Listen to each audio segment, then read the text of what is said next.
नमस्कार, आप देख रहे हैं डन न्यूज खबरें आप तक। मैं हूं आपके साथ शारदा झा। आप तमाम दर्शकों का स्वागत है। बुलेटिन की शुरुआत से पहले नजर डालते हैं आज की हेडलाइंस पर। जयनगर में निरीक्षण भवन के समीप डकैती की योजना बना रहे 4 अपराधियों को पुलिस ने किया गिरफ्तार। 2 देसी पिस्तौल, 56 जिंदा कारतूस बरामद।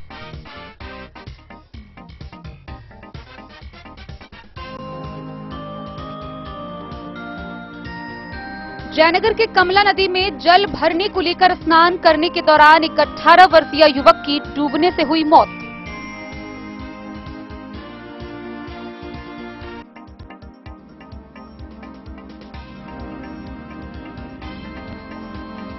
बिस्फी के सिमरी गांव से हुई बाइक चोरी मामले ने पुलिस ने बाइक के साथ चोर को किया गिरफ्तार।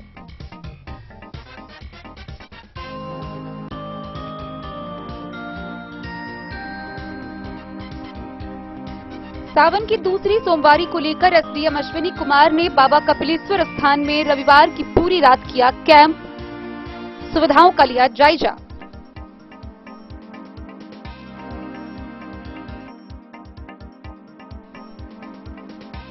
बिस्फी के एक गांव में कोचिंग पढ़ने गई लड़की का हुआ अपहरण, पिता ने दर्ज कराई प्राथमिकी।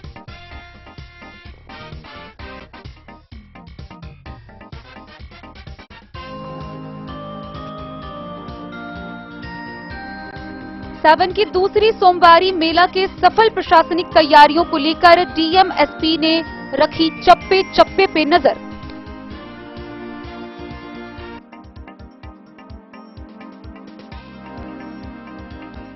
सावन की दूसरी सोमवारी पर जयनगर के विभिन्न शिवालयों में जलाभिषेक के लिए उमड़ा भक्तों का सैलाब।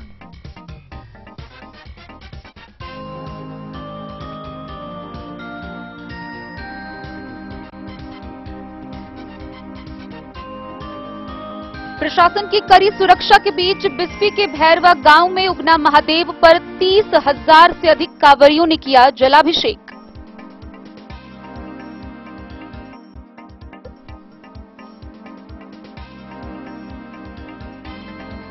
झंझारपुर के बेहट गांव में हुए चर्चित लक्ष्मी देवी हत्याकांड के मुख्य आरोपी को पुलिस ने किया गिरफ्तार। लक्ष्मी देवी कांड का मुख्य आरोपी उसका पति पुलिस की हिरासत में।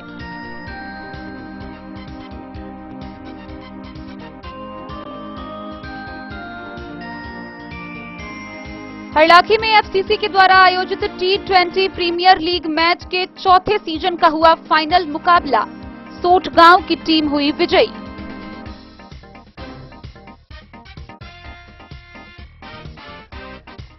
मधुबनी शहर के शंकर चौक के समीप गीता एंटरप्राइजेज वीआईपी वर्ल्ड का हुआ शुभारंभ। मेयर अरुण राय ने किया उद्घाटन। बेनीपट्टी के 22वें अंचलाधिकारी के रूप में उमेश शर्मा ने किया पदभार ग्रहण।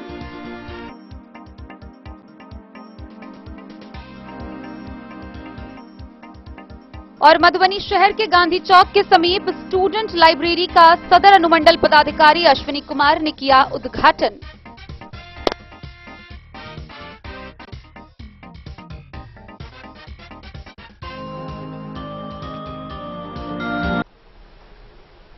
खबरें अब विस्तार से। बीते रविवार की रात जयनगर में इस्लामपुर स्थित निरीक्षण भवन के पास दर्जनों की संख्या में डकैती की योजना बना रहे अपराध कर्मियों को गिरफ्तार किया गया। गौरतलब है कि इस दौरान जयनगर के अनुमंडल पुलिस पदाधिकारी के नेतृत्व में पुलिस टीम ने छापेमारी की, जहां 4 अपराध कर्मियों को गिरफ्तार किया गया। वहीं अन्य अपराध कर्मी वहां से फरार हो गए। इसके साथ ही तलाशी के दौरान उनके पास से 2 देसी पिस्तौल, 56 जिंदा कारतूस, स्कॉर्पियो समेत कई मोबाइल बरामद किए गए। इस बात की जानकारी मधुबनी के पुलिस अधीक्षक सुशील कुमार ने प्रेस वार्ता कर दी। मधुबनी के पुलिस अधीक्षक सुशील कुमार ने प्रेस को संबोधित करते हुए जानकारी दिया कि रविवार की रात्रि में थाना अध्यक्ष जयनगर को गुप्त सूचना मिली कि जयनगर थाना अंतर्गत इस्लामपुर स्थित निरीक्षण भवन के पास अपराध कर्मी मोहम्मद आरिफ, सुमन यादव व उसके अन्य साथी बेनीपट्टी थाना अंतर्गत बसैठ स्थित एक ज्वेलर्स के यहां डकैती करने की योजना बना रहे हैं। इसकी सूचना पुलिस अधीक्षक मधुबनी को दी गई। पुलिस अधीक्षक मधुबनी द्वारा अनुमंडल पुलिस पदाधिकारी जयनगर के नेतृत्व में विशेष टीम गठित करते हुए घटना का सत्यापन व अपराध कर्मियों की गिरफ्तारी करने के लिए निर्देश दिया गया। विशेष टीम के द्वारा रात्रि करीब 10 बजे निरीक्षण भवन के पास पहुंचकर घेराबंदी करते हुए छापेमारी की गई, जिसमें अपराध कर्मी सुमन यादव पिता रन बहादुर यादव, मोहम्मद आरिफ पिता मोहम्मद फारूक, रविंद्र कुमार सिंह और नंद किशोर सिंह को हिरासत में ले लिया गया। अपराध कर्मी अरविंद यादव नेपाली व अन्य 3 व 4 अंधेरे का फायदा उठाकर भागने में सफल हो गया। पकड़ाए अपराध कर्मियों के विधिवत तलाशी लेने पर अपराध कर्मी सुमन यादव के पास से एक देसी पिस्तौल, एक मैगजीन जिसमें 7 राउंड जिंदा कारतूस, पॉकेट से 7 जिंदा कारतूस तथा एक मोबाइल, आरिफ के पास से एक देसी पिस्टल, एक मैगजीन, 9 राउंड जिंदा कारतूस, पॉकेट से एक मैगजीन जिसमें 9 जिंदा कारतूस और 2 मोबाइल, और रविंद्र कुमार सिंह के पॉकेट से 13 जिंदा कारतूस, एक मैगजीन, एक मोबाइल और नंद किशोर सिंह के पॉकेट से 11 जिंदा कारतूस, 4 मिसफायर कारतूस और 3 मोबाइल बरामद हुआ। कुल मिलाकर देसी पिस्तौल 2, जिंदा कारतूस 56, मिसफायर कारतूस 4, 4 मैगजीन, 2 स्कॉर्पियो, एक रेनॉल्ट कार, 2 पल्सर मोटरसाइकिल और 7 मोबाइल बरामद किया गया है। पुलिस अधीक्षक सुशील कुमार ने जानकारी दिया कि छापेमारी टीम में शामिल पुलिसकर्मी व पदाधिकारी को डीआईजी द्वारा सम्मानित करने के लिए अपील करेंगे। टीम में सम्मिलित अनुमंडल पुलिस पदाधिकारी जयनगर विप्लव कुमार, थानाध्यक्ष सह उपाधीक्षक आशुतोष रंजन, खजौली थानाध्यक्ष सुरेंद्र पासवान, कलवाही थानाध्यक्ष मृत्युंजय कुमार, राजनगर थानाध्यक्ष अरविंद कुमार, विपिन कुमार जयनगर, रोशन कुमार जयनगर, राम कुमार खजौली, जितेश मिश्रा खजौली, अनूप कुमार प्रभारी तकनीकी शाखा, अजीत कुमार सिंह तकनीकी शाखा, सिपाही सुरेश कुमार तकनीकी शाखा, महिला सिपाही इंपू कुमारी तकनीकी शाखा और चालक सिपाही पिंटू कुमार शामिल थे। फेस भी लोगों को देखना चाहिए कि अपराधी है, फेस भी अपराधी को देखना चाहिए।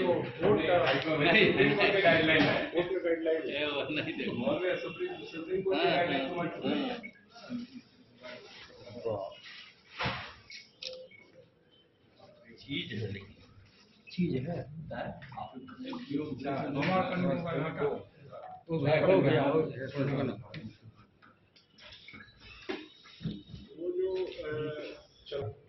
दिनांक 16 जुलाई 2023 को सूचना मिली थी। हमारी टेक्निकल टीम और लगातार सूचना एकत्रित करती रहती है। उसके अलावा थानाध्यक्ष जयनगर करिश्मान पुलिस उपाधीक्षक को सूचना मिली थी कि कुछ अपराधी हैं जयनगर के भी, जो कि बसैठ, जो बेनीपट्टी थाना अंतर्गत बसैठ है, वहाँ पे एक ज्वेलरी शॉप है, उसकी लूट के लिए ये लोग योजना बना रहे थे बसैठ में ज्वेलरी शॉप को। और उस सूचना को हम लोग ने वेरीफाई करने के लिए एक टीम बनाई। उस टीम में अनुमंडल पुलिस पदाधिकारी जयनगर के नेतृत्व में टीम बनाई गई, जिसमें थाना अध्यक्ष जयनगर, थाना अध्यक्ष खजौली सुरेंद्र पासवान, थाना अध्यक्ष कलवाही मृत्युंजय कुमार, थाना अध्यक्ष राजनगर विपिन कुमार, शुभम कुमार, राम कुमार खजौली थाना और टेक्निकल की टीम की सारे स्टाफ जो थे हमारे पुलिस ऑफिसर वो थे। इनके साथ एक टीम बनाई गई और रेड किया गया, जिसमें से 4 लोगों की गिरफ्तारी हुई।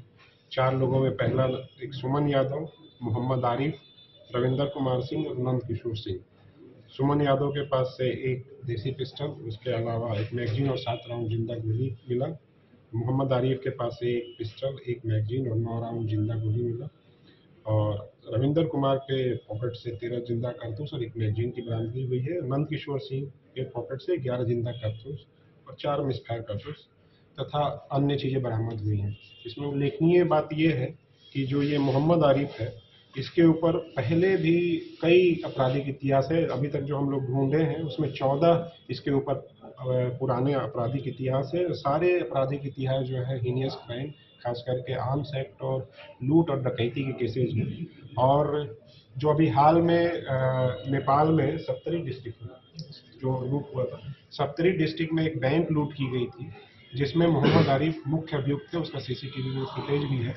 तो ये नेपाल में भी क्राइम करता रहता है, लूट और डकैती घटनाएं, और हमारे मधुबनी डिस्ट्रिक्ट में भी और अन्य डिस्ट्रिक्ट में भी करता रहता है। तो एक बहुत बड़ा अपराधी था ये।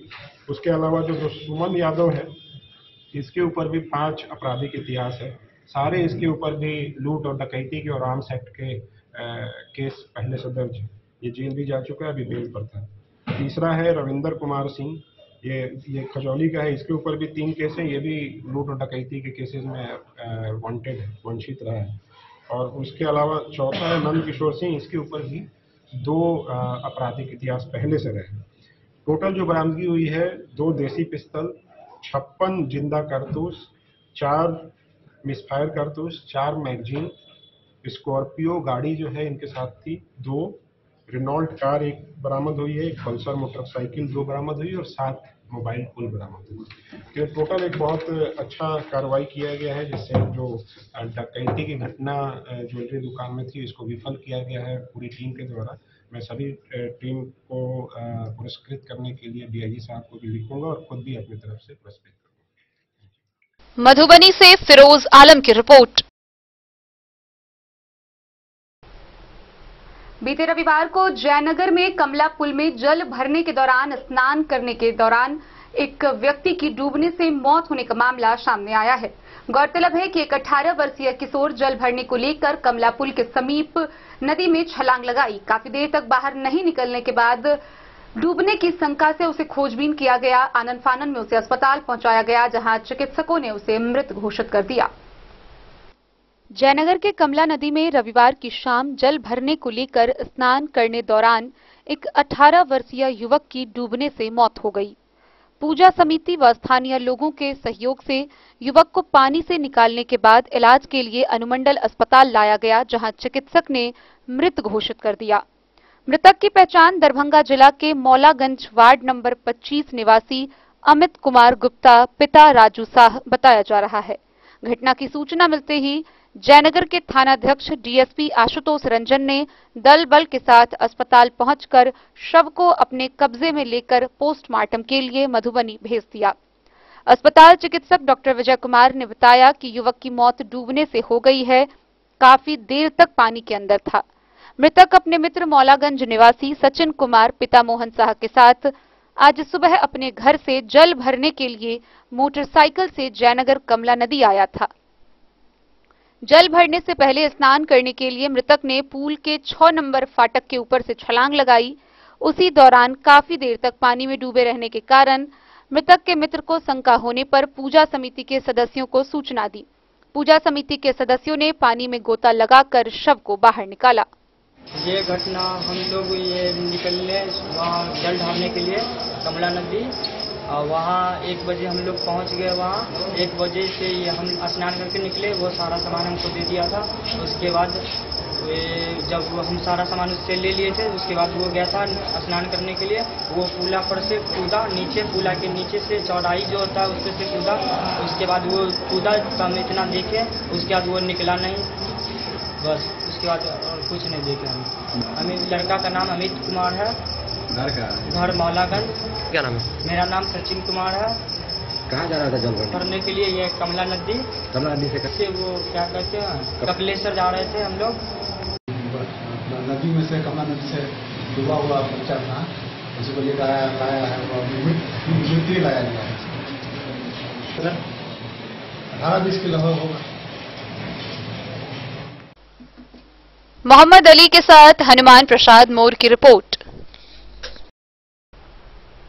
बीते गुरुवार को बिस्फी थाना क्षेत्र के सिमरी गांव से हुई बाइक चोरी मामले का पुलिस ने उद्भेदन किया है। इस मामले में पुलिस ने चोरी की हुई बाइक के साथ चोर को भी गिरफ्तार कर लिया है। बिस्फी थाना क्षेत्र के सिमरी गांव से बीते गुरुवार को हुई बाइक चोरी के मामले में पुलिस ने बाइक के साथ चोर को गिरफ्तार कर लिया। चोर की पहचान कलवाही थाना क्षेत्र के रार गांव निवासी सरित मंडल के रूप में की गई है। मामले को लेकर भोज पंडौल गांव निवासी मनोज चौधरी के लिखित आवेदन पर अज्ञात चोरों के विरुद्ध बिस्फी थाने में प्राथमिकी दर्ज कराई गई थी। दर्ज प्राथमिकी में कहा गया था कि बीते गुरुवार की रात अपने हीरो ग्लैमर मोटरसाइकिल गाड़ी सिमरी बाजार स्थित अपने दुकान पर लगाकर सो गए। सुबह उठे तो बाइक नहीं था। अपने स्तर से खोजबीन की लेकिन नहीं मिला। प्राथमिकी दर्ज होते ही पुलिसिया कार्रवाई शुरू कर दी गई। बीते शनिवार को संध्या कलवाही थाना क्षेत्र के राढ़ गांव में गाड़ी मालिक के संबंधियों के द्वारा बाइक के साथ देखी गई, जिसकी सूचना कलवाही पुलिस को दी गई। कलवाही पुलिस ने बिस्फी थाना को सूचित किया। प्राप्त सूचना के आधार पर बिस्फी थाना के एएसआई डीके दिवाकर व प्रशिक्षु महिला दरोगा नीतू कुमारी ने पहुंच उसे अपने हिरासत में लेकर बाइक के साथ बिस्फी थाना लाई। थानाध्यक्ष ने बताया कि गिरफ्तार बाइक चोर को न्याय की हिरासत में भेज दिया गया है। बिस्फी से सत्यनारायण यादव की रिपोर्ट। सावन की दूसरी सोमवारी पर प्रशासन पूरी तरह सक्रिय दिखी। इसी कड़ी में मधुबनी के सदर अनुमंडल पदाधिकारी अश्विनी कुमार रेका के कपिलेश्वर स्थान में रविवार की रात 11 बजे से ही कैंप करते नजर आए। सदर एसडीएम ने खुद विभिन्न क्षेत्रों का दौरा किया, जहां उन्होंने कपिलेश्वर स्थान में एक जगह सुविधाओं का जायजा लिया। बाबा कपिलेश्वर स्थान में सावन के दूसरे सोमवारी के दिन देर रात तकरीबन 11 बजे से ही सदर अनुमंडल पदाधिकारी अश्विनी कुमार खुद कैंप कर रहे हैं। कांवरिया भक्तों को किसी भी प्रकार की कोई कठिनाई न हो, इसके लिए खुद सदर एसडीएम जायजा ले रहे हैं। देर रात 2 बजे से ही बाबा मंदिर का गेट भक्तों के लिए खोल दिया गया। कई हजार की तादाद में शिव भक्त कतारबद्ध तरीके से पूजा करने के लिए लाइन में लगे।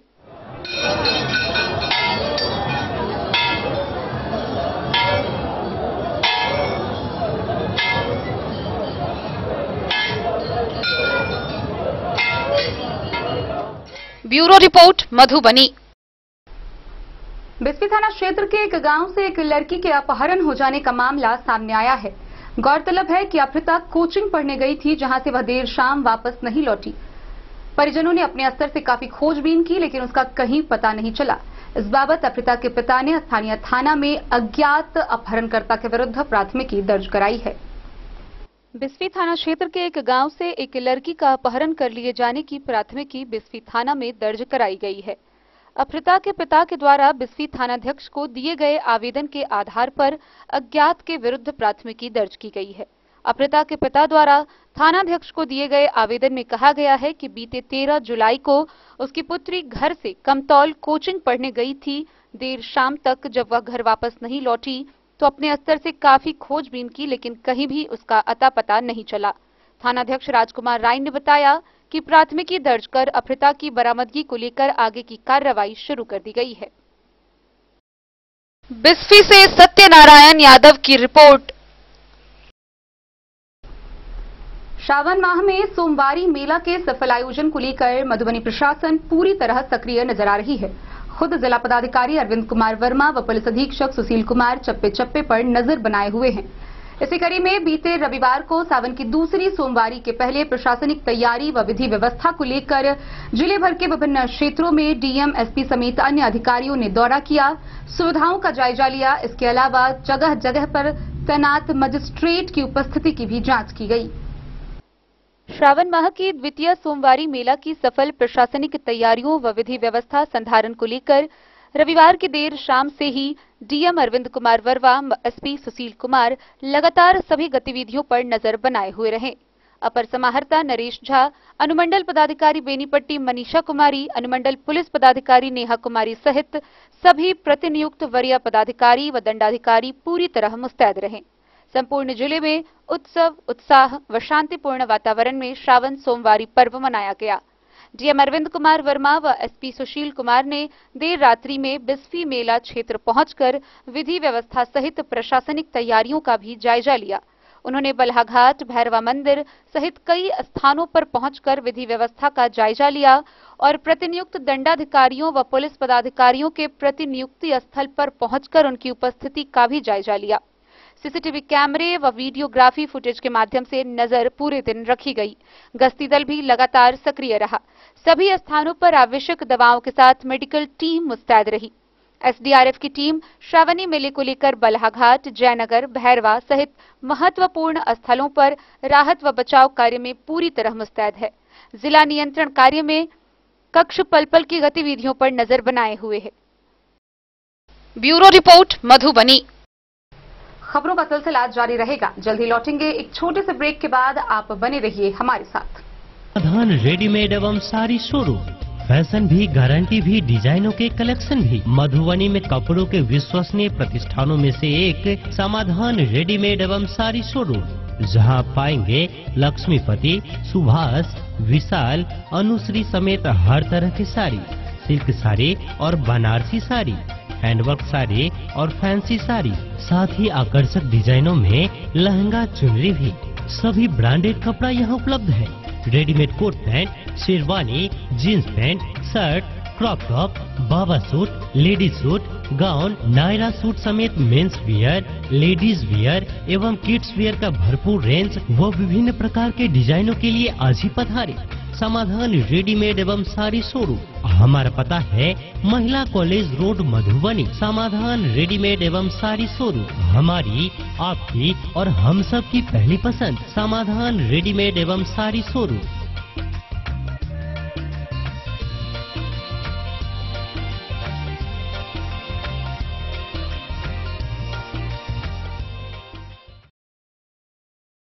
ट्विंडर्म क्रीम दाद, खाज, खुजली, एलर्जी, एक्जिमा, स्किन एलर्जी समेत विभिन्न त्वचा संबंधित रोगों में लाभदायक।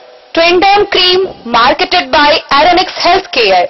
तो किसी भी प्रकार के त्वचा रोग से है परेशान तो ट्विंडर्म क्रीम है सबका समाधान। जिले के सभी दवा दुकान में उपलब्ध ट्विंडर्म क्रीम। ट्विंडर्म क्रीम, ट्विंडर्म क्रीम दाद, खाज, खुजली, एलर्जी, एक्जिमा, स्किन एलर्जी समेत विभिन्न त्वचा संबंधित रोगों में लाभदायक।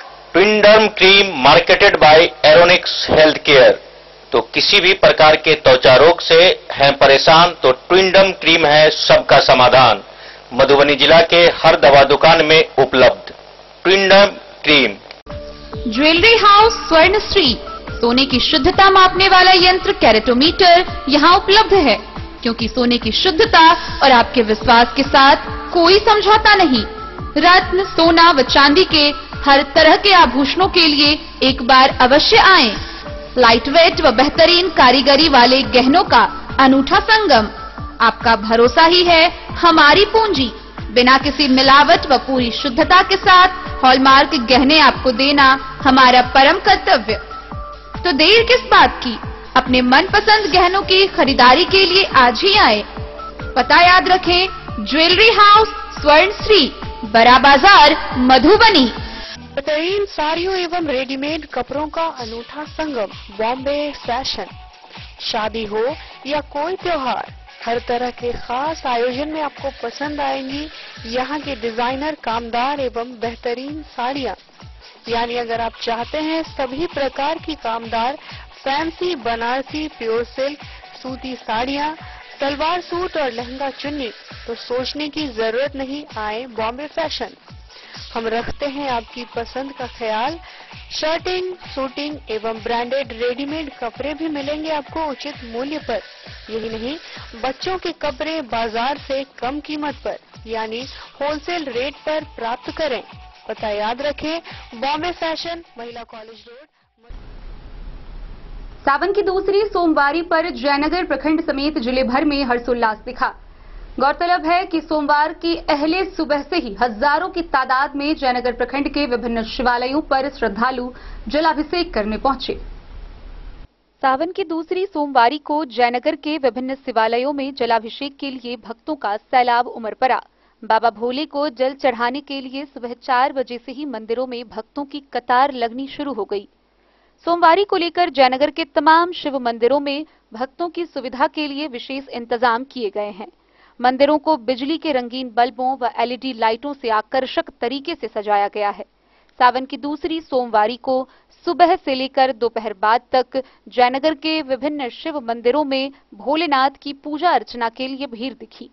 खासतौर से शिलानाथ मंदिर, जागेश्वर नाथ मंदिर, महादेव मंदिर स्थित शिवालयों में सुबह से लेकर शाम तक बाबा के जलाभिषेक के लिए भक्तों की कतार लगी रही। भक्तों ने बाबा को भांग, धतूरा, दूध, दही, मधु के भोग लगा पूजा अर्चना की। मंदिरों में हर हर महादेव और बोल बम के जयकारे गूंजते रहे। बाबा शिलानाथ मंदिर में पूजा अर्चना के लिए भक्तों में होड़ लगी थी। यहाँ दूसरी सोमवारी को मंदिर में बाबा के रुद्राभिषेक के लिए भक्तों की लंबी कतार लगी थी। शाम में दुल्लीपट्टी स्थित बाबा शिलानाथ महादेव का श्रृंगार बेलपत्र, धतूरा समेत कई तरह के फूलों से किया गया। इस श्रृंगारी पूजा को देखने के लिए भक्तों की भीड़ उमड़ी रही। मोहम्मद अली के साथ हनुमान प्रसाद मोर की रिपोर्ट। मधुबनी जिले का सबसे प्रसिद्ध बिस्फी के भैरवा स्थित उगना महादेव मंदिर में सावन की दूसरी सोमवारी पर 30,000 से अधिक श्रद्धालुओं के जत्था ने जलाभिषेक किया।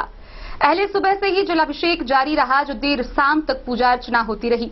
वहीं दूसरी तरफ प्रशासन भी पूरी तरह मुस्तैद नजर आई। बिस्फी प्रखंड क्षेत्र के भैरवा गांव स्थित महाकवि विद्यापति द्वारा प्रस्थापित शिवलिंग पर आज प्रशासन की कड़ी सुरक्षा के बीच 30,000 से अधिक कांवरियों ने जलाभिषेक किया।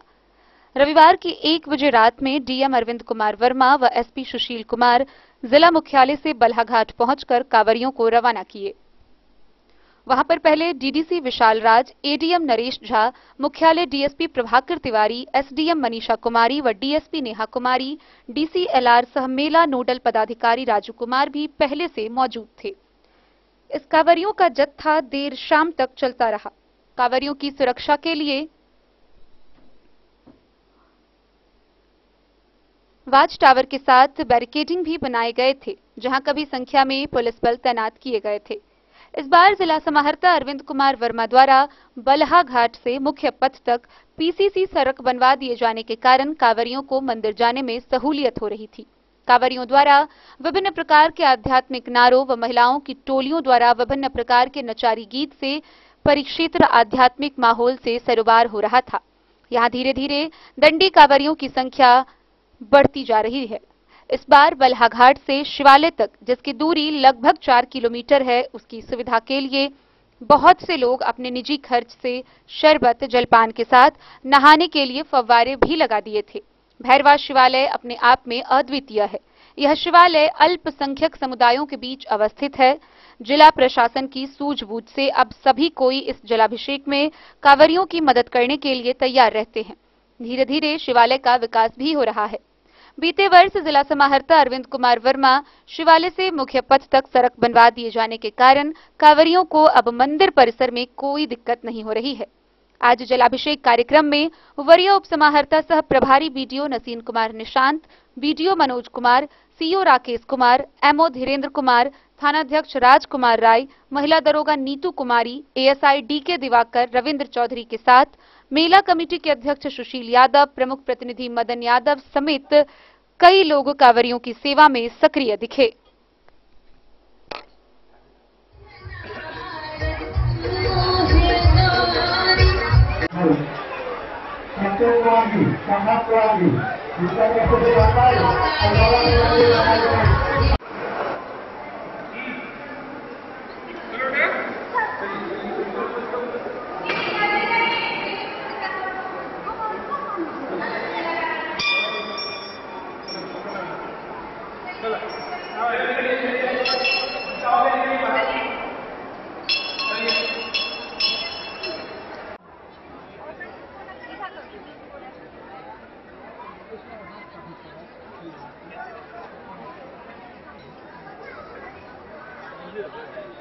प्रशासन एडमिनिस्ट्रेशन बहुत अलर्ट मोड में था। 57 पॉइंट थे जहाँ पे फोर्स मजिस्ट्रेट डिप्यूट थे, जितने भी सेंसिटिव पॉइंट थे वहाँ पे ज़्यादा फोर्स की व्यवस्था थी। बल्हाघाट में बहुत ज़्यादा फोर्स रखी गई थी और समय से लोगों के लिए जल भरने की व्यवस्था की गई थी। भैरवा मंदिर में भी समय से कपाट खोल दिया गया था ताकि भीड़ को नियंत्रित किया जा सके और वो लोग समय अपना जल चढ़ा सके। बाकी सारी व्यवस्था सब अलर्ट मोड में है। पुलिस भी है, सीसीटीवी कैमरा 18-20 पॉइंट पे लगी हुई है, वीडियोग्राफी है जो कंटिन्यू हो रहा है, रस्सी दल है जो कंटिन्यू। श्रद्धालुओं के लिए सारी सुविधाएं उपलब्ध है। श्रद्धालुओं के लिए जगह जगह ड्रॉप गेट बने हुए हैं ताकि भीड़ को कंट्रोल किया जा सके। और बाकी जितने भी श्रद्धालु उनके पीने के पानी के लिए जगह जगह चापाकल लगी हुई है और साइड टॉयलेट की व्यवस्था की गई है। और मंदिर की तरफ से भी जो भी सुविधाएं हैं वो भी दी गई है।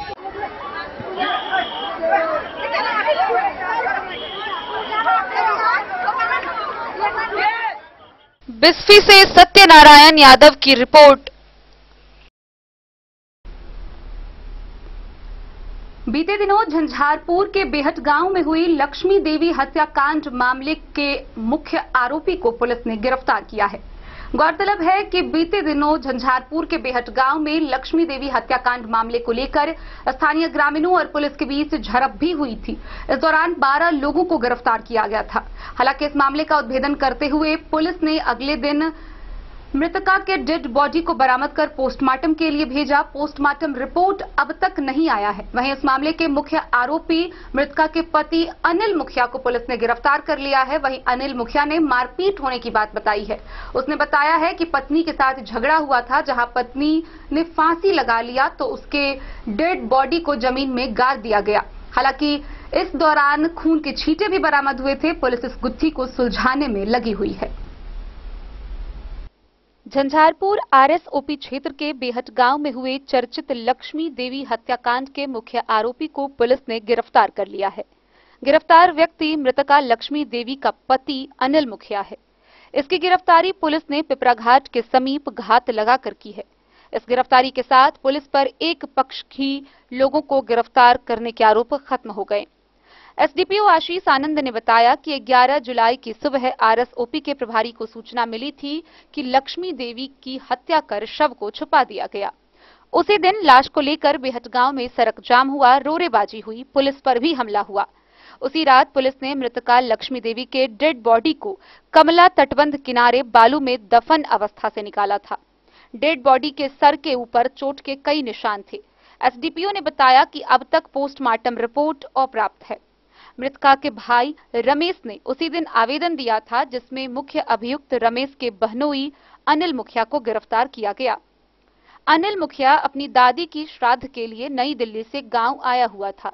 पुलिस को दिए बयान में उसने बताया कि 10 जुलाई की रात पत्नी के साथ कुछ विवाद हुआ था, मारपीट हुई थी। पत्नी फंदा लगा ली, उसे उतार करके छुपा दिया गया और बाद में डेड बॉडी को गाड़ दिया गया। प्राथमिकी में खून के छींटे पलंग के नीचे होने की शिकायत की गई थी, जो अनुसंधान में स्पष्ट नहीं हो पाया है, लेकिन मारपीट किए जाने की बात कही गई है। फिलहाल पोस्टमार्टम रिपोर्ट आने के बाद स्थिति और स्पष्ट हो जाएगी। 9 लोगों को नामजद करते हुए हत्या की प्राथमिकी दर्ज की गई थी, जिसमें पहली गिरफ्तारी हुई है। एसडीपीओ ने बताया कि पुलिस पर उसी दिन हमला के मामले में 12 लोगों को गिरफ्तार किया जा चुका है। हत्या मामले में गिरफ्तारी हुई है। उन्होंने दावा किया कि जो निर्दोष हैं उन्हें गिरफ्तार नहीं किया जाएगा। गिरफ्तार करने के पहले और बाद में हर बिंदुओं पर जांच की जाती है। 11 जुलाई को अर्ली मॉर्निंग थानाध्यक्ष को यह खबर मिली थी कि एक लक्ष्मी देवी नाम के विवाहित लेडी की हत्या करके लाश को छिपा दिया गया।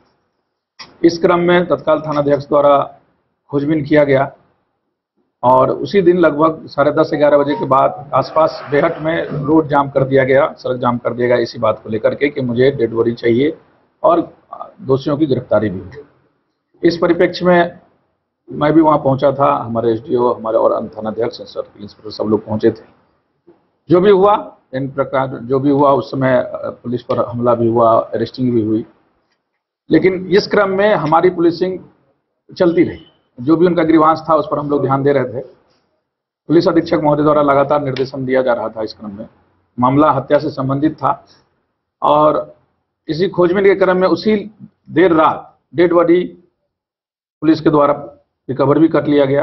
वो पोस्टमार्टम होकर के परिजनों को सौंप भी दिया गया। उनका जो भी फ्यूनरल है वो सब भी हो चुका है। मुख्य मुद्दा उनकी हत्या को लेकर के था और जो उनके भाई रमेश कुमार के द्वारा जो आवेदन दिया गया था थाना पर कि लड़की का हस्बैंड और उनके परिजनों के द्वारा लड़की को मार करके लाश छिपा दिया गया है। तो डेड बॉडी तो मिल गई, उसको हम लोगों ने पोस्टमार्टम रिपोर्ट में दिया, पोस्टमार्टम हेतु भेजा है। अभी तक रिपोर्ट अप्राप्त है। प्रथम दृष्टा जो लड़की के साथ इंजुरी लग रही थी वो सब नोटिस करके हम लोगों ने भेजा है और इसी क्रम में उनके जो मुख्य अभियुक्त हैं उनके हस्बैंड अनिल मुखिया की कल गिरफ्तारी हुई। उनके द्वारा पूछताछ भी किया गया और उन्होंने स्वीकार भी किया कि वो कुछ दिन पहले दिल्ली से यहाँ आए थे और दोनों वाइफ हस्बैंड, जबकि लव मैरिज था, इससे पहले भी विवाद होता रहता था और उस दिन वो अपने दादी के श्राद्ध में इन्वॉल्व थे और उनकी वाइफ के द्वारा, मृतका के द्वारा गहना के लिए पैसे की मांग की गई और लगातार मांग किया गया और ये कर्ज लेकर के अपने दादी का जो फ्यूनरल वाला कार्यक्रम था वो कर रहे थे। बावजूद इसके कर्ज से काफी ये भी परेशान थे, काफी समझाया बुझाया गया और जिसके कारण नहीं मानने के कारण उनके द्वारा मारपीट भी की गई अपनी वाइफ के साथ। और रात के जो इनके द्वारा बताया गया कि रात के 8:30 बजे के आसपास जब ये घर पहुंचे तो बच्चे के रोने की आवाज आई, तो इन्होंने देखा कि इनकी वाइफ ऊपर फंदा लगा करके लटक करके सुसाइड कर ली है। ये जो इनका स्टेटमेंट था। और उसके बाद बिना पुलिस को खबर किए इनके परिजनों के द्वारा उस बॉडी को छिपा दिया गया, जिसके चलते रात भर में सवेरे का एपिसोड जो भी 11 तारीख को घटना थी उसका मुख्य कारण बॉडी को छिपाना और फिर अरेस्टिंग को लेकर के था। पुलिस जब बॉडी रिकवर हुआ तो प्रथम दृष्टया निस्संदेह लगा कि उसके साथ मारपीट हुई है। इसके हस्बैंड के द्वारा एडमिट भी किया गया। हम लोग पोस्टमार्टम रिपोर्ट आने के बाद और उनके साथ क्या हुआ क्या गया उस पर कमेंट करेंगे। फिलहाल इस लड़के उसके हस्बैंड अनिल मुखिया के द्वारा एडमिट किया गया कि पैसे के लेन देन के कारण विवाद हुआ, उसके साथ मारपीट की गई और इनके मारपीट के बाद जो भी डेड बॉडी मिला उनको ये और इनके परिजनों के द्वारा डेड बॉडी को छिपा दिया गया। इस परिप्रेक्ष्य में इन पर FIR भी लॉन्च किया गया था जिसमें इनकी गिरफ्तारी हुई है। हम लोग अन्य व्यक्ति को भी तलाश कर रहे हैं, बहुत जल्दी उनका भी गिरफ्तारी की जाएगी। गिरफ्तारी कहाँ से हुई? पिपरा घाट के आसपास। पिपरा घाट किसी घर से? नहीं, पिपरा घाट से आसपास। वहाँ हम लोग 3-4 दिन से इस पर काम कर रहे थे, लोग सूचना के आधार पर वहाँ से। लाश को छुपाने में सर कोई ऐसा क्लियर मिला है क्या इसका? नहीं, वो हमारे पास नाम क्लियर है। अभी वो हम अभी कुछ अपने कारणों से ये चीज अभी हम डिस्क्लोज नहीं कर पाएंगे, हमको उस पर काम करना है, लेकिन वो सारा मामला स्पष्ट हो चुका है। डेड बॉडी सर कहाँ से बरामद हुई? डेड बॉडी हुआ था कौन था? चमराही का, मिट्टी के नीचे। जी।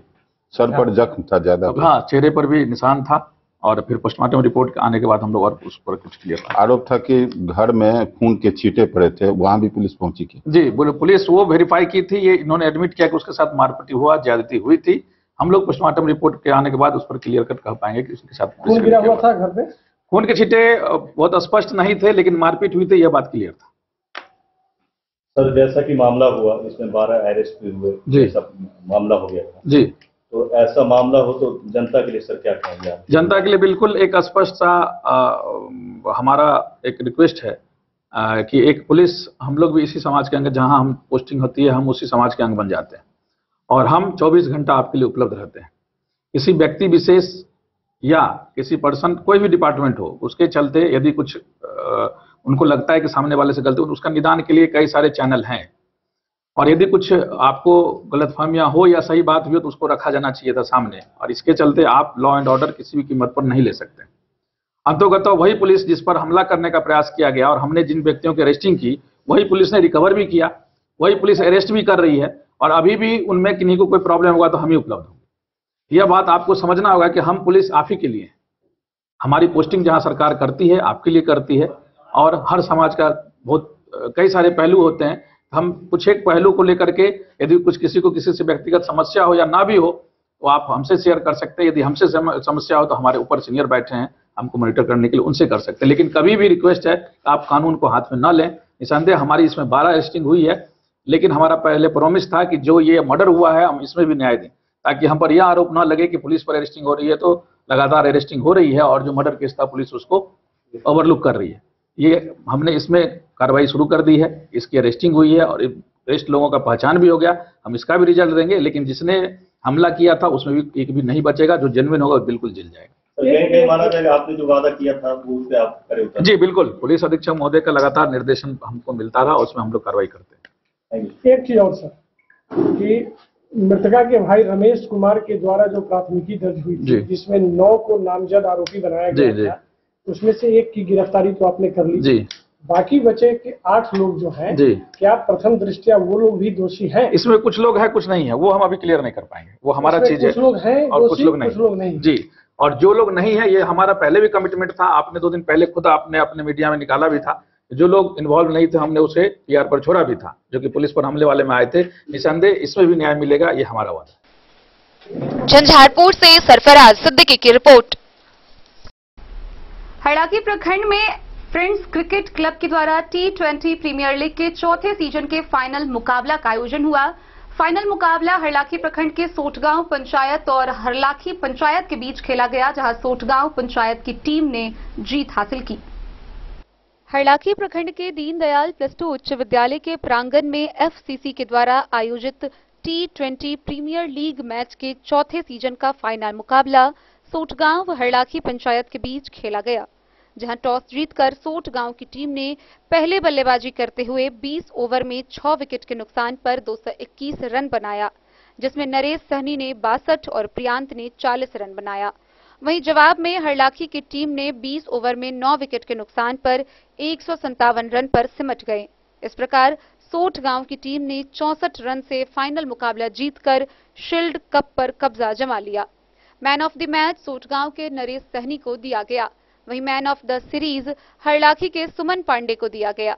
विजेता और उपविजेता टीम को राजद युवा नेता सह समाज सेवी विजय मार्शल, भाजपा युवा नेता संतोष कुमार महतो, डॉक्टर संतोष सिंह कुशवाहा के हाथों शील्ड कप देकर प्रोत्साहित किया गया।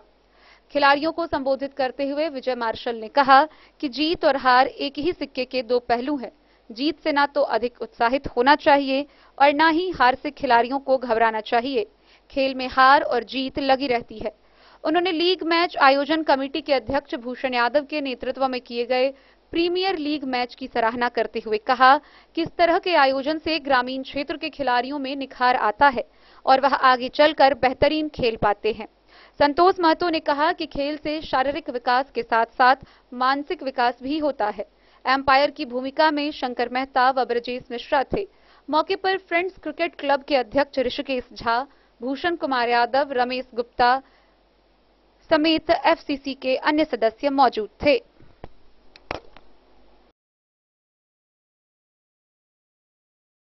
हरलाखी से संजय राउत की रिपोर्ट।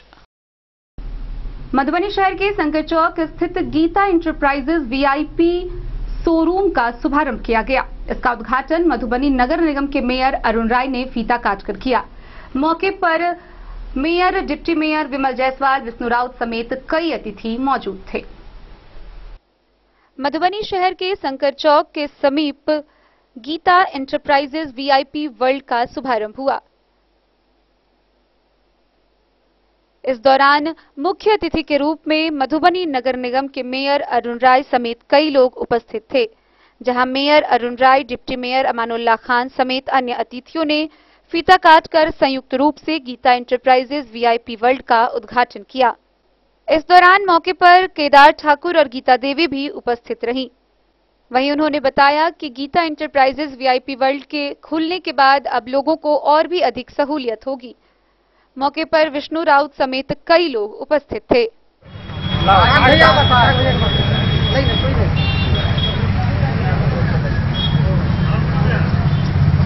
पूरा फुल करता ना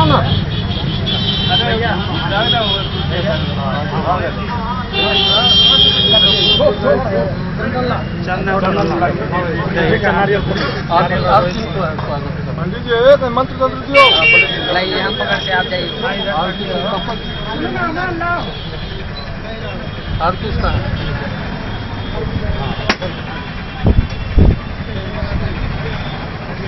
हाँ हाँ हाँ हो गया।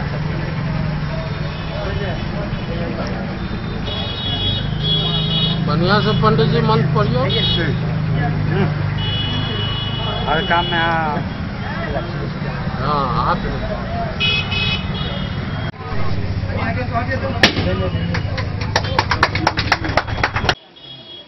ये शंकर चौक पर वीआईपी का उद्घाटन में आप आए हैं, इसके बारे में क्या कहना चाहेंगे?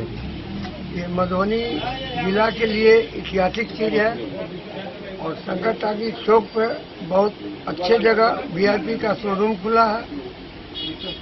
हम ईश्वर से प्रार्थना करेंगे ये बहुत फूले फले और ये जो वीआईपी का शोरूम है, जैसे डायमंड 1% पर पूरे जिला पर काबिज है, तो उसी तरह वीआईपी शोरूम भी जहाँ भी है वो 1% ही चले, लेकिन अपने आप में चलता है, अपने आप में बिक्री होता है।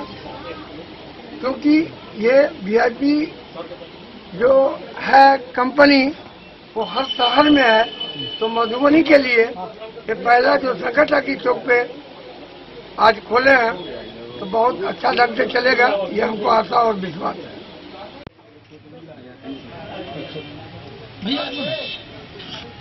उनके साथ पूछ भी लीजिए कुछ। बताएं। ये भारत का एक नंबर वीआईपी कंपनी पूरे भारत में है। आज मधुबनी जिला के शंकर टाकी चौक पर हमारे भाई साहब खोले हैं दुकान। तो वीआईपी तो मार्का है ही है, शंकर टाकी अपने आप में वीआईपी है। इसीलिए मधुबनी जनता से अपील करेंगे हम कि ये दुकान को जरूर एक बार आकर के दर्शन करें और वीआईपी अटैची लेके अपने घर जाए।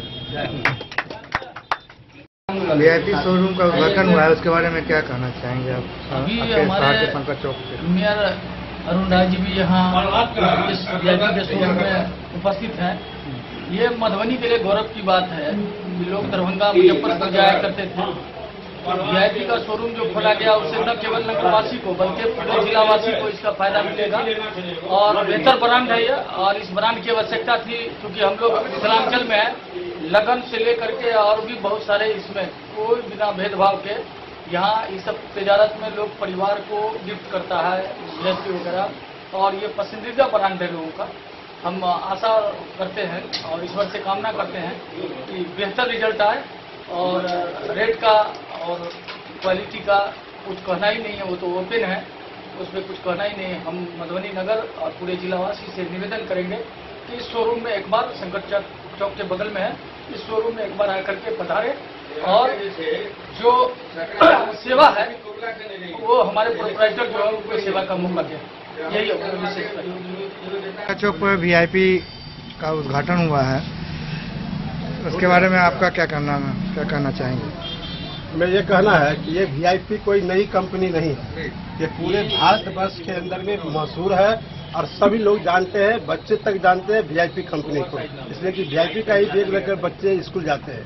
तो ये मधुबनी शहर के लिए गौरव की बात है। और ये शंकर चौक पर ये जो दुकान का जो ओपनिंग हुआ है गीता इंटरप्राइजेज करके, हमारे सराफा के जो हमारे कोषाध्यक्ष है आदरणीय केदार ठाकुर जी के बालक यहाँ दुकान का उद्घाटन किए हैं। और हम लोगों का सौभाग्य है कि मधुबनी शहर में इस तरह की दुकान पहले बार मधुबनी में वीआईपी का शोरूम हम देखे हैं। ऐसे बहुत आया और गया भी, कोई रहा नहीं, लेकिन ये दुकान हमको उम्मीद है कि यह आजीवन यहाँ पर रहेंगे और इससे भी बेहतर आपको और सुविधा दिया जाएगा इस दुकान के अंदर में। आप लोग एक बार आइए और यहाँ शंकर चौक पर पधार करके वीआईपी के शोरूम में पधार करके आइए। डेन न्यूज के लिए सुमित कुमार की रिपोर्ट। खबरों का सिलसिला जारी रहेगा, जल्द ही लौटेंगे एक छोटे से ब्रेक के बाद। आप बने रहिए हमारे साथ।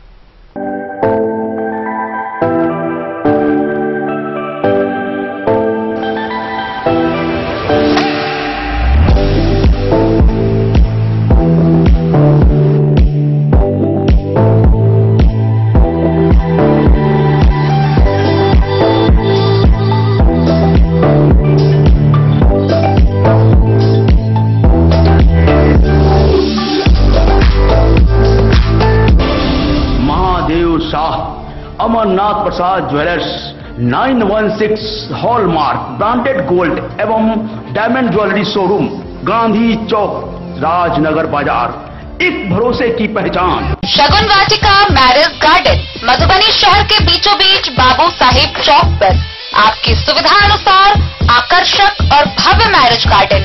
शगुन वाटिका विवाह भवन, रिंग सेरेमनी हो या हो शादी, छोटा बड़ा पारिवारिक समारोह हो या हो कोई उत्सव या पार्टी, शगुन वाटिका मैरिज गार्डन दे रहा है आपको सबसे बेहतरीन सेवा। बुकिंग के लिए संपर्क करें गणपति टेंट हाउस, पुराना LIC कैंपस, खादी भंडार, मधुबनी।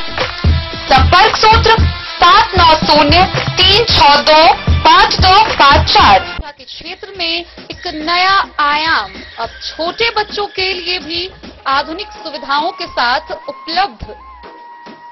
विवेकानंद मिशन विद्यापीठ जूनियर, जहां क्लास प्री नर्सरी से 5th स्टैंडर्ड तक के बच्चों का एडमिशन प्रारंभ है।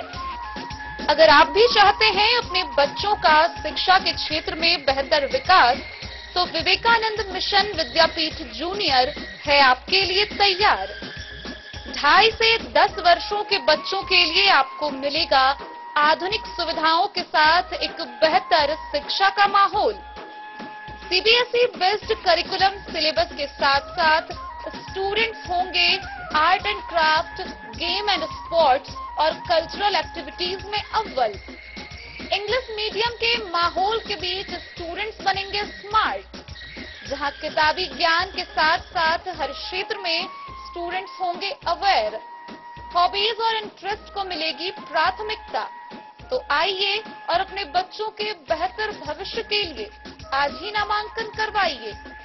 विवेकानंद मिशन विद्यापीठ जूनियर।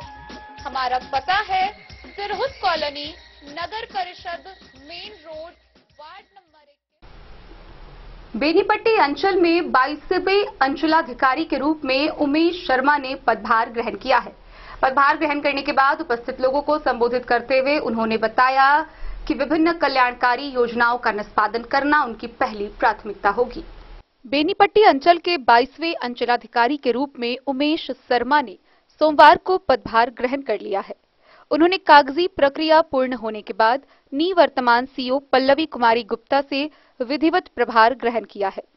पदभार ग्रहण करने के उपरांत नव पदस्थापित अंचलाधिकारी ने कहा कि सरकार के सभी विकासात्मक व जन कल्याणकारी योजनाओं को आम जनों के बीच पहुंचाना, उससे लोगों को अवगत कराना और आम जनों की समस्याओं का निदान करना प्राथमिकता होगी।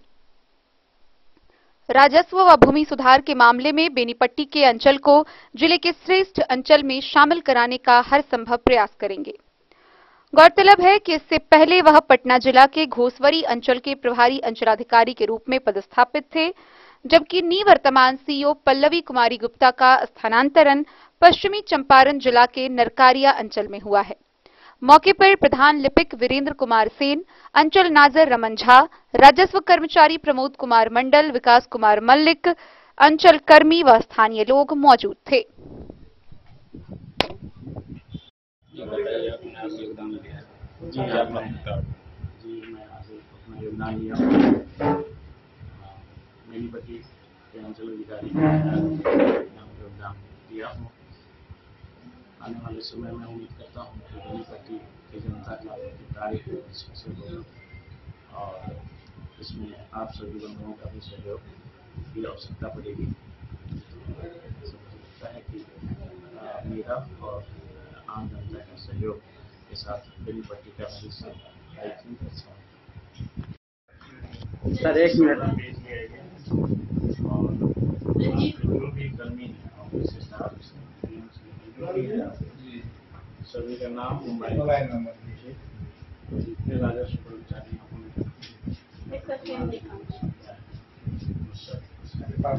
बिल्कुल कभी तुरंत मेरे सामने थोड़ा सामने देखिएगा। बेनीपट्टी से विनोद कुमार की रिपोर्ट। बिहार प्रदेश कांग्रेस कमेटी के पूर्व सचिव कृष्णकांत झा उर्फ गुड्डू ने प्रेस वार्ता की। इस दौरान उन्होंने केंद्र की मोदी सरकार पर जमकर हमला बोला। आइए हम आपको दिखाते हैं उन्होंने क्या कुछ कहा। नमस्कार मित्रगण, बड़ी ही जटिल, कुटिल, कूटनीतिज्ञ और षड्यंत्रकारी सरकार की संरचना हमारे देश में हो चुकी है, जो जनहित की बात करने वाले, मुद्दों की बात करने वाले, सरकार के ऊपर उंगली उठाने वाले, सरकार के द्वारा किए जा रहे क्रियाकलापों को उजागर करने वाले नेता को संसद से डिस्क्वालीफाई करना, उनके ऊपर जो है सो 2019 में एक परिवारवाद दायर जो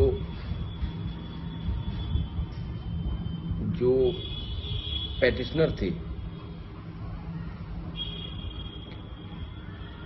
उन्होंने उसे कभी इंटरटेन नहीं किया। उस परिवारवाद में जो मानहानि का केस था उस पर जो आनन फानन में प्रक्रिया होना और श्री राहुल गांधी जी को जो मानहानि के केस में आज तक किसी को नहीं हुआ, 2 साल की मैक्सिमम सजा जज द्वारा दिए जाना और 30 दिन का नोटिस मिलने के बावजूद अपील का उन्हें 24 घंटे के अंदर संसद से डिस्क्वालीफाई करना, उनका घर खाली कराना, इस तरह की नैतिक प्रक्रियाएं जो पूर्व की सरकारें कभी नहीं करती थी, बल्कि विपक्ष के नेताओं का सम्मान होता था। उनका मान सम्मान देश की संरचनाओं में उनके विचार, उनके बताए गए रास्तों पे अमल करना, इस तरह की सरकारें पहले देश में चलती थी। तो श्री राहुल गांधी के साथ ऐसा क्यों हो रहा है? हाईकोर्ट में जो जज का निर्णय है वो एक अजीब टाइप का निर्णय है। आपने जो है तो बहुत गहन अपराध किया, आपको जो है हम लोअर कोर्ट के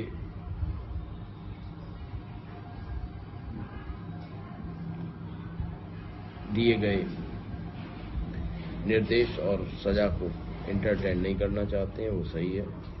आपने जो है सावरकर पे बयान दिया, आपके ऊपर 40 जो है सो मतलब परिवारवाद FIR जो है सो आपके ऊपर हो चुके हैं वगैरह वगैरह, इस तरह के लंबित हैं। इस तरह की जो है सो प्रक्रियाएं जो हाईकोर्ट के जज द्वारा दी गई वे एकदम अनैतिक है। 2 महीने से ऊपर लगे ये जजमेंट आने में। इसका सीधा मतलब है जो श्री राहुल गांधी जी ने जो अडानी और मोदी जी के संबंधों को उजागर करने का प्रयास किया, उनसे पूछा जो आपके पास आपकी अडानी की सेल कंपनी में जो 20,000 करोड़ रुपए हैं वो किसके हैं? JPC पे की मांग की गई, देश की चल संपत्तियां कौड़ी के नाम क्यों बेची जा रही हैं? इन सारी चीजों को जब देश के सामने उजागर करने का प्रयास श्री राहुल गांधी जी ने किया तो उनके ऊपर ताबड़तोड़ एक्शन में भाजपा आई और सीधा उसका उनका सिद्धांत है, सीधी सोच है जो वे श्री राहुल गांधी जी को संसद से दूर रखें। इसी क्रम में छोटे मोदी जो पूर्णेश मोदी जिन्होंने FIR मानहानि के केस में उनके ऊपर परिवारवाद दायर किया था, वे मुदाला से पहले मुदई सुप्रीम कोर्ट पहुंच जाता है। ये पहली घटना है। ये भी जो भी देश में केस लड़ते होंगे लोग ये समझ रहे होंगे ये पहली घटना है। इसका मूल उद्देश्य है जो अमित शाह, अडानी एंड कंपनी और मोदी जी ये नहीं चाहते हैं जो राहुल गांधी जी को कहीं से भी थोड़ी सी छूट मिले। ये नहीं चाहते हैं जो राहुल गांधी जी दोबारा संसद में प्रवेश करें। बस सिर्फ ये केस की नौटंकी उनको उन चीजों से रोकने के लिए है। लेकिन जो दिलों पे राज करता है, जो जमीन पे काम करता है, जो जमीन से जुड़ा होता है, जिसके खून में, जिसके संस्कार में देश के प्रति आस्था होती है, जिसके खून में देश के प्रति मर मिटने का जज्बा होता है, वो जो है सो कभी रुकता नहीं है। सच्चाई छुप नहीं सकती बनावट के उसूलों से, खुशबू आ नहीं सकती कभी कागज के फूलों से। याद रखिएगा। Bureau report Madhubani. मित्रगण, मधुबनी समाहरणालय के समक्ष हिंदुस्तानी आवाम मोर्चा हम के बैनर तले धरना प्रदर्शन किया गया। इस दौरान कार्यकर्ताओं ने 12 सूत्री मांगों के पक्ष में अपनी आवाज बुलंद की। हिंदुस्तानी आवाम मोर्चा हम सेकुलर पार्टी के बैनर तले समाहरणालय के समक्ष 1 दिवसीय धरना दिया गया। धरना का नेतृत्व हम श्रमिक प्रकोष्ठ के राष्ट्रीय अध्यक्ष आर.के. दत्ता ने किया। इस अवसर पर एक सभा हुई जिसकी अध्यक्षता महिला नेत्री अधिवक्ता विमला कुमारी ने किया। इस अवसर पर धरनार्थियों ने नीतीश और तेजस्वी सरकार के गरीब व जन विरोधी नीति के खिलाफ नारों के साथ आवाज बुलंद किया। धरना के माध्यम से सभी गरीब भूमिहीनों को 5 डिसमिल भूमिवास हेतु एवं आवास देने, सरकारी भूमि पर बसे हुए गरीब परिवारों को जमीन का पर्चा देने, भूदानवास, गीत बंदोबस्ती पर्चाधारियों को दखल दिहानी कराने समेत शराब बंदी के नाम पर बेकसूर लोगों को प्रताड़ित करने की कार्रवाई पर रोक लगाने, तारी से प्रतिबंध हटाने, किसानों को 5 एकड़ जमीन तक मुफ्त बिजली देने का वैकल्पिक व्यवस्था, गरीबों को उजारने की कार्रवाई पर रोक लगाने, पंचायतों में भ्रष्टाचार पर रोक लगाने सहित 12 सूत्री मांगों की पूर्ति करने के लिए डीएम को ज्ञापन सौंपा गया। साथ ही वक्ताओं ने भी कहा कि पटना में प्रदर्शन के दरमियान लोगों पर बर्बर लाठीचार्ज व भाजपा कार्यकर्ता मौत मामले में सीबीआई से जांच कराने की मांग पर बल दिया।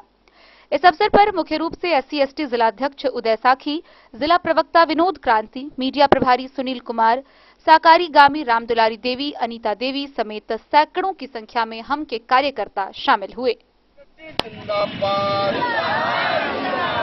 विरोधी नीतीश तेजस्वी सरकार मुर्दाबाद, विरोधी नीतीश तेजस्वी सरकार मुर्दाबाद। जो हम सेकुलर अभी बिहार स्तरीय जो धरना प्रदर्शन है उसका हमारे 11 सूत्रीय मांग है। 11 सूत्रीय मांग में हम लोग सरकार से जमीन 5 डिसिमल जमीन के साथ साथ अभी जो हमारे एनडीए कार्यकर्ता विजय जी का हत्या हुए हैं उसका सीबीआई जांच से लेकर तमाम जितने भी हमारे मांग है सारी मांग को पूरा करने के लिए हम लोग धरना पे बैठे हुए हैं।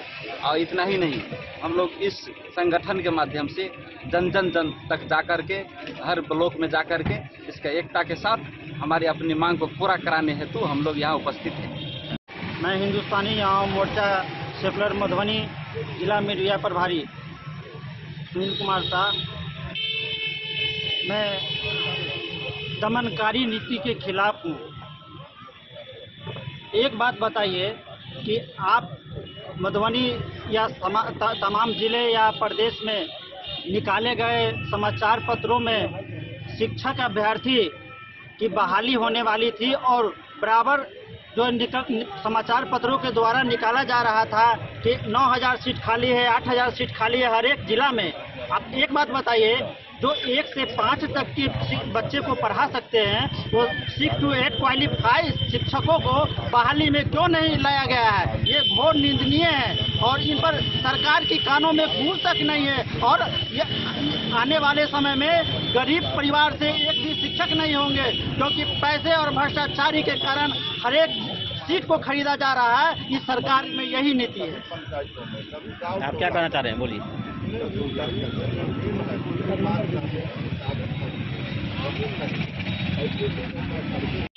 हिंदुस्तानी अवाम मोर्चा हम सेकुलर के राज्यव्यापी आह्वान पर बिहार के सभी जिला मुख्यालयों में धरना कार्यक्रम आयोजित है।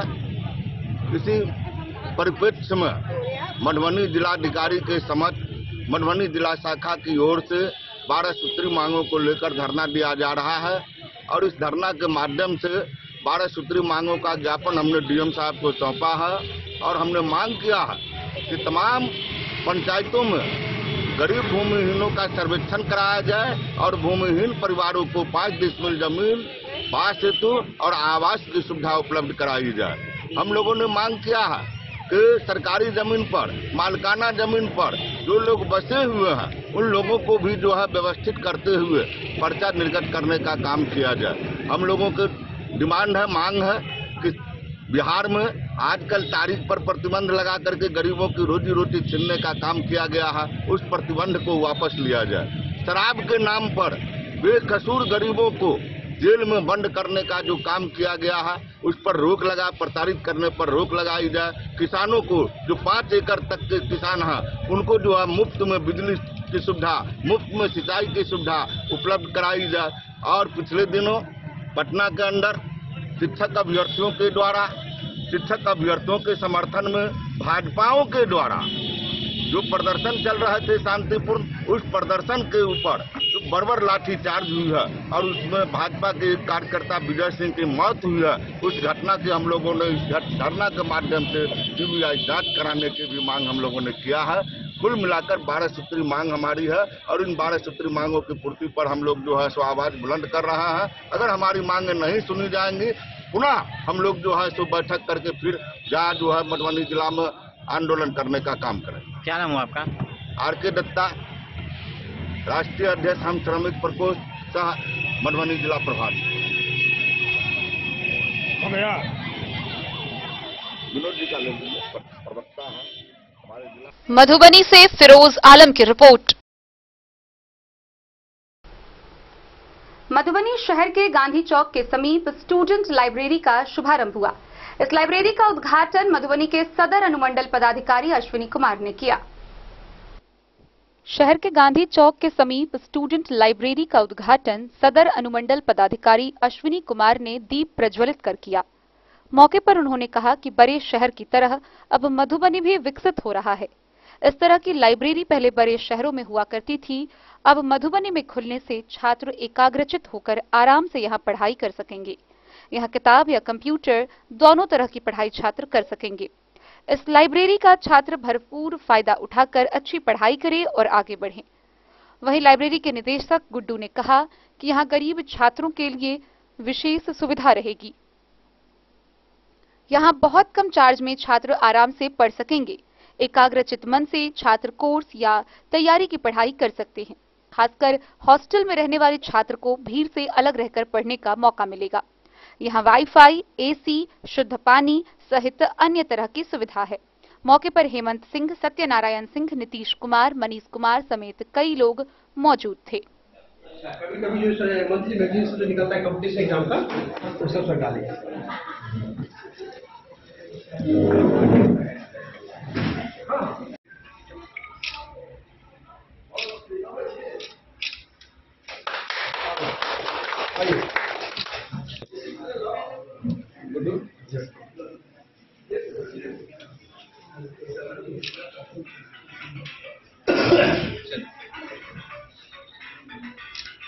लो सलाई लो इधर राजेश। हाँ बेटा पकड़ लो, आप अपना पी लो।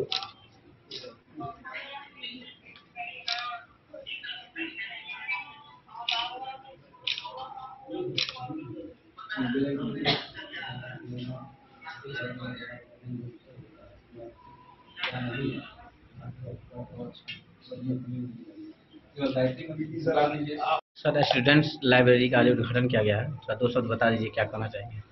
देखिए, लाइब्रेरी, मंदिर, मस्जिद ये सब किसी भी शहर का एक प्रतीक होता है कि वो शहर कितना डेवलप्ड है। यहाँ के बच्चे इस पूरे क्षेत्र के जो आपका गांधी चौक एक शहर का बिल्कुल बीड़ का इलाका है, वहाँ पे एक इतनी अच्छी फैसिलिटी, एक बैठने का एक शांत और अनुशासित वातावरण में, आजकल घर में जो एक हम लोग एक अगर सामूहिक रूप से रहते हैं, कोई कोना वैसा पढ़ने के लिए शांति से कभी मिल पाता है, कुछ गेस्ट आ गए, एक डिस्टर्बेंस बना रहता है। ये इस शहर के लिए हम समझते हैं कि बहुत बड़ी देन है गुड्डू जी की, कि एक विचार लाए कि एक हमेशा लाइब्रेरी स्टेब्लिश करेंगे जिसमें बच्चे आके अपना शांति और निर्बाध तरीके से पढ़ाई कर सकें। तो पूरे शहरवासियों को और स्पेशली गुड्डू जी को हम बहुत बहुत बधाई और शुभकामना देते हैं। ये लाइब्रेरी कल्चर मैं बताना चाहूँगा, बड़े शहरों में आज से 5-10 साल पहले ही शुरू हो गया था। 16-17 में हम लोग दिल्ली में देखना शुरू किए थे, लेकिन अब मधुबनी में भी आ गया है। ये बहुत अच्छा है। बच्चे जो पढ़ते हैं, वो जो नहीं ज्वाइन कर रहे हैं, चाहे जो नहीं अब तक उस पर रुझान रख रहे हैं, वो भी प्रेरित होंगे और लाइब्रेरी जैसे जगह पे आएंगे तो लोग 4 साल सीख के ही जाएंगे, अनुशासित होकर ही जाएंगे। तो हम पूरे शहरवासियों को बहुत बधाई और शुभकामना देते हैं, और स्पेशली गुड्डू जी को इतना अच्छा इनिशिएटिव लेने के लिए। और इतने सारे बच्चे भी अभी हैं पढ़ने के लिए, सब तेजस्वी बच्चे दिख रहे हैं। आप सबको भी बहुत बहुत शुभकामना। लाइब्रेरी का एकदम पूरा यूटिलाइजेशन अच्छे से।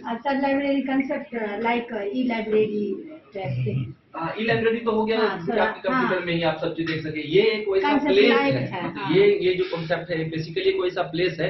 अगर आप संयुक्त परिवार में रहते हैं और घर में आपको किसी भी कारण से कि लाइट कट जा रही है, चाहे बैठने का या घर में टीवी चल रहा है या गेस्ट आ रहा है या जगह नहीं है, डिस्टर्बेंस है, तो आप ये जगह ऐसा है जहाँ सब चीज भूल के आप पढ़ाई कर सकते हैं। तो ये बहुत ही अच्छा मतलब बहुत अच्छा इनिशिएटिव है। और जानकारी सर, मेरे यहाँ एक स्टूडेंट्स लाइब्रेरी करके खोला गया है, जो एक गरीब तबके का जो विद्यार्थी है, जो रूरल एरिया में रह रहा है, उसको पढ़ने में दिक्कत होती है, उसको बेचारा पैसा कम है, गरीब आदमी है, तो उसको ये सब प्रोबेबिलिटी नहीं मिलता था उसको। तो उसको उसके लिए हमने सोचा क्या कि जो IAS दृष्टि का जो क्रिएटर है, उनका हम बहुत बड़े फैन थे। तो उनका जो लाइब्रेरी के बारे में उनको जो हम देखते थे, अच्छा लगता था कि जो उनके यहाँ बच्चा जा करके लाइब्रेरी में पढ़ता है और पढ़ करके बहुत अच्छा क्वालिफाइड करता है। इसलिए हमारी अंदर से उपज आई क्या कि जो हम जो है तो इसको जो गरीब बच्चा सब है वो आगे मेरे यहाँ ऐसा प्लेटफॉर्म दे हम, जिस पर वो पढ़ करके वो अपना आगे का भविष्य को तय कर सके। यही एक हमारा उद्देश्य था कि गरीब बच्चे को भी हर फैसिलिटी मिल सके। क्या नाम है सर आपका? मेरा नाम सर गुड्डू जी हुआ सर। यहाँ जो भी बच्चा एडमिशन है उसको फ्री ऑफ कॉस्ट में होगा? जी सर, एडमिशन मेरा फ्री ऑफ कॉस्ट होगा। 3 महीने पर मैंने 1 महीना का फ्री दिया है सर, 1 महीना मैं अपनी तरफ से दिया हूँ उसको। यहाँ क्या क्या सिखाया जाएगा? यहाँ सर वो अपना सेल्फ स्टडी करेगा, लोग घर से पढ़ के आएगा और यहाँ अच्छा से पढ़ेगा। जो जैसे घर में जाने के बाद लाइट कट जाती है, इन्वर्टर बिजली नहीं रही या वाईफाई नहीं रहा, तो यहाँ उसका सारा फैसिलिटी मिलेगा सर। और NCERT का सारा बुक अवेलेबल रहेगा और जनरल GK GS रहेगा सर। और जो है तो कुछ जैसे कि जो कुछ मॉक टेस्ट लोग देना चाहते हैं तो मॉक टेस्ट का व्यवस्था मेरे यहाँ रहेगा सर। यहाँ पर मधुबनी में एक नए सिरे से नई चीज़ की शुरुआत हो रही है, काफ़ी अच्छा है। मैं इसके लिए काफ़ी प्रोप्राइटर को धन्यवाद देना चाहता हूँ। ये स्टूडेंट लाइब्रेरी का मतलब यहाँ यह हुआ, गरीब के बच्चों को आज के ज़माने में कंप्यूटर खरीद के पढ़ाई करना, शिक्षा ग्रहण करना काफ़ी मशक्कत का खेल हो गया है। ऐसी परिस्थिति में ये जो है सो मात्र 300 रुपये में 1 महीने के लिए यहाँ पर इंटरनेट पूरी सुविधा, वाईफाई सुविधा, AC सुविधा, सारे बच्चों को पढ़ने के लिए सारी सुविधाएँ दी। इसीलिए इसका ये उद्घाटन आज अनुमोदन पदाधिकारी महोदय है सुनील कुमार जी करेंगे और राजीव कुमार जी सदर ये काफ़ी अच्छा है, शहर के लिए नई चीज़ है और हमारी शुभकामनाएं इसके साथ है। और हम चाहेंगे कि आप लोगों को भी इसकी शुभकामनाएं शुभ मिले, क्योंकि बहुत बड़ी अच्छी चीज़ है पढ़ाई के लिए और आज का यह जरूरत का चीज़ है। क्या नाम है आपका? हेमंत कुमार सिंह। मधुबनी से फिरोज आलम की रिपोर्ट। मधुबनी नगर निगम प्रशासन ने शहर में अतिक्रमणकारियों के खिलाफ स्पेशल ड्राइव अभियान चलाकर अतिक्रमण खाली कराया। इस दौरान थाना चौक से स्टेशन रोड तक JCB की मदद से अतिक्रमण खाली कराया गया। गौरतलब है कि बीते दिनों अतिक्रमण को लेकर हुए बैठक में DM ने आदेश दिया था कि अतिक्रमणकारियों पर सख्त कार्रवाई करते हुए उनके सामान को जब्त किया जाए। इस आदेश के आलोक में नगर निगम प्रशासन के द्वारा अतिक्रमण खाली कराया गया, जहां कई लोगों के सामान जब्त किए गए, वहीं जुर्माना के तौर पर राशि की भी वसूली हुई। मधुबनी नगर निगम प्रशासन ने अतिक्रमणकारियों के खिलाफ सोमवार को स्पेशल ड्राइव चलाया। नगर निगम प्रशासन कर्मचारियों के साथ सड़क पर JCB के साथ अतिक्रमण को हटाने का काम किया। इस दौरान सड़क किनारे लगाए गए गुमटी को जब्त कर ट्रैक्टर पर लाद कर निगम कार्यालय ले जाया गया। नगर निगम की सख्ती को देख अतिक्रमणकारियों में अफरा तफरी मच गई। सिटी मैनेजर राजमणि कुमार के नेतृत्व में इस स्पेशल ड्राइव से सामान भी जब्त किए गए हैं। पिछले दिन अधिकारियों की बैठक में हर हाल में अतिक्रमण हटाने का निर्णय लिया गया था। अतिक्रमणकारियों के सामानों को जब्त करने का आदेश DM अरविंद कुमार वर्मा ने दिया और कहा था इन सभी के खिलाफ सख्त कार्रवाई की जाए। इस आदेश के आलोक में ही शहर में अतिक्रमण हटाने के लिए कार्रवाई की गई। नगर थाना पुलिस ने भी नगर निगम प्रशासन ने सहयोग लिया और जहां भी अतिक्रमण मिला उसे हटा दिया गया।